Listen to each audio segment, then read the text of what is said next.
د ترکیې غونډې لپاره د طالبانو تازه شرطونه د ولسمشر غني، امرالله، صالح او نورو افغانانو ځواب. دغه ویډیو کې وګورئ او چینل هم سبسکرایب کړئ.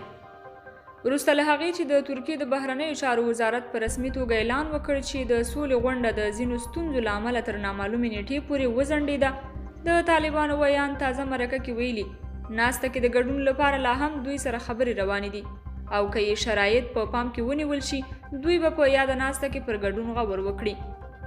طالب ویان ذبیح مجاهد وایي زموږ د استازو ملګرو ملتونو ترکیې، قطر او امریکا د استازو ترمنځ بحثونه اوس هم دوام لري.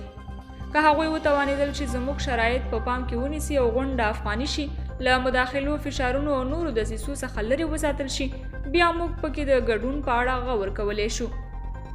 د سرچینو د معلوماتو له مخې طالبان دوه عمده شرطونه لري چې یو یې د پاتې 7,000 زندانیانو د خوشي کېدل او بل یې د ملګرو ملتونو د تور لیست څخه د دوی د مشرانو د نومونو لرې کول دي.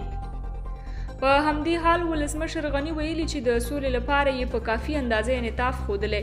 15,000 زندانیان یې آزاد کړل او سره د دې چې طالبانو ژمنه کړې وه چې دوی به بیا د جنگ ډګر ته نه ورګرځي، خو بیا هم د جنگ میدان ته لاړل. ولسمشر زیاته کړې چې طالبان دې له پلمو جوړولو تیر شي، که رښتیا هم سوله غواړي نو د ده په وینا مذاکراتو ته دې حاضر شي.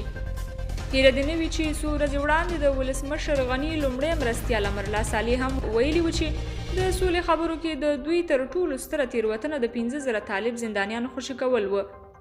بلخوا یو شمېر هیوادوال وایي که طالبان رښتیا هم سوله غواړي نو د خبرو له لارې داسې شرطونه بېمعنا او د وخت ضایع کول دي، ځکه که د سولې خبرې بریالۍ شي نو پرته له شکه چې د دوی زندانیان به خوشي کېږي او د مشرانو نومونه به یې له تور لیست څخه لرې کېږي.